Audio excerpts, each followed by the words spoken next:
It's time to make a color wheel, so get your color wheel from the document sharing on the virtual campus site and get ready to paint. And you're going to paint on your color wheel. If you notice, there's 3 ovals and 3 rectangles. Why did I do that? Because the 3 ovals are the primary colors and the 3 rectangles are the secondary. Going to be the secondary. So it's just really good for breaking it up for you. So he said I'm going to do ovals. You can do either or, okay? So you just choose one. If you decide to do ovals, that's fine. All your primaries are going to go in the ovals, okay? And your brush, when you take it out of the water, is going to be nice and wet. And if you put a wet brush into paint, it makes your paint wetter and it waters it down and it takes it longer to dry and it makes your paper get kind of gummy.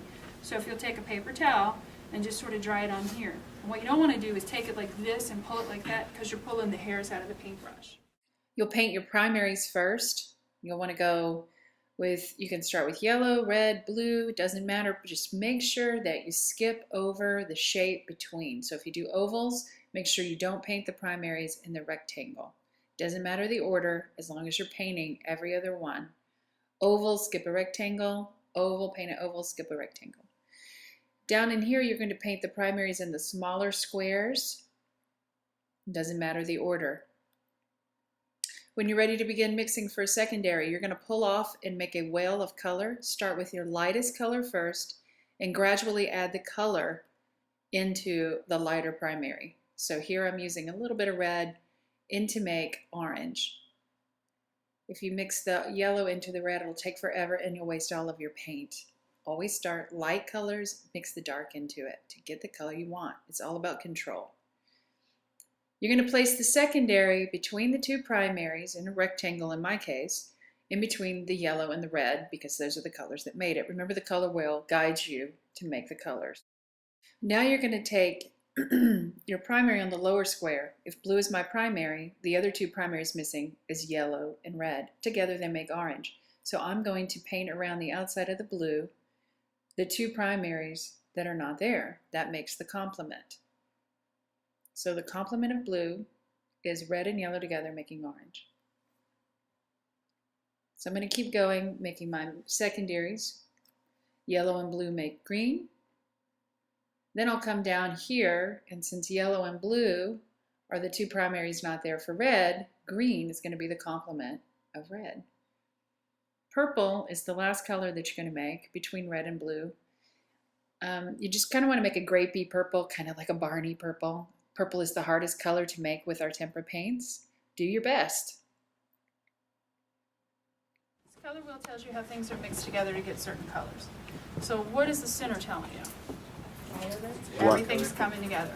So I'm going to take all 3 of my primaries and I'm going to mix them up. Takes more, which color to make a color? Yellow. And my paintbrush is gross. I'm not going to worry about it because I'm going to bring some blue in here. I don't want to take and put all 3 of them together because I need to control how much amount goes into the paint. Okay? So I'm going to bring a little bit of the blue in at a time because blue is a little bit dark color, and it's going to turn a little greenish. And a little bit more. Does anybody know what color I'm trying to get? Brown. Brown, yay. But it's not just any brown, it is the uckiest, grossest brown imaginable. Because this is the color I don't want you to get when you mix paint. Okay? So we're going to make it. And it goes icky, needs a little more blue.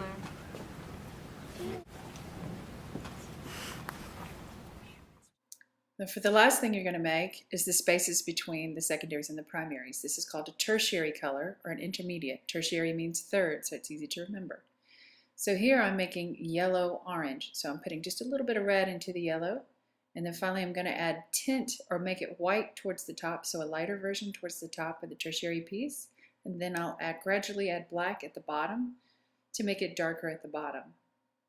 So between each primary and secondary, you're going to put the tertiary color. So there'll be yellow-orange, red-orange, red-purple, blue-purple, blue-green, and yellow-green. You're going to gradually add light to the top of it and black to the bottom, tint the top, shade at the bottom, until you complete your color wheel.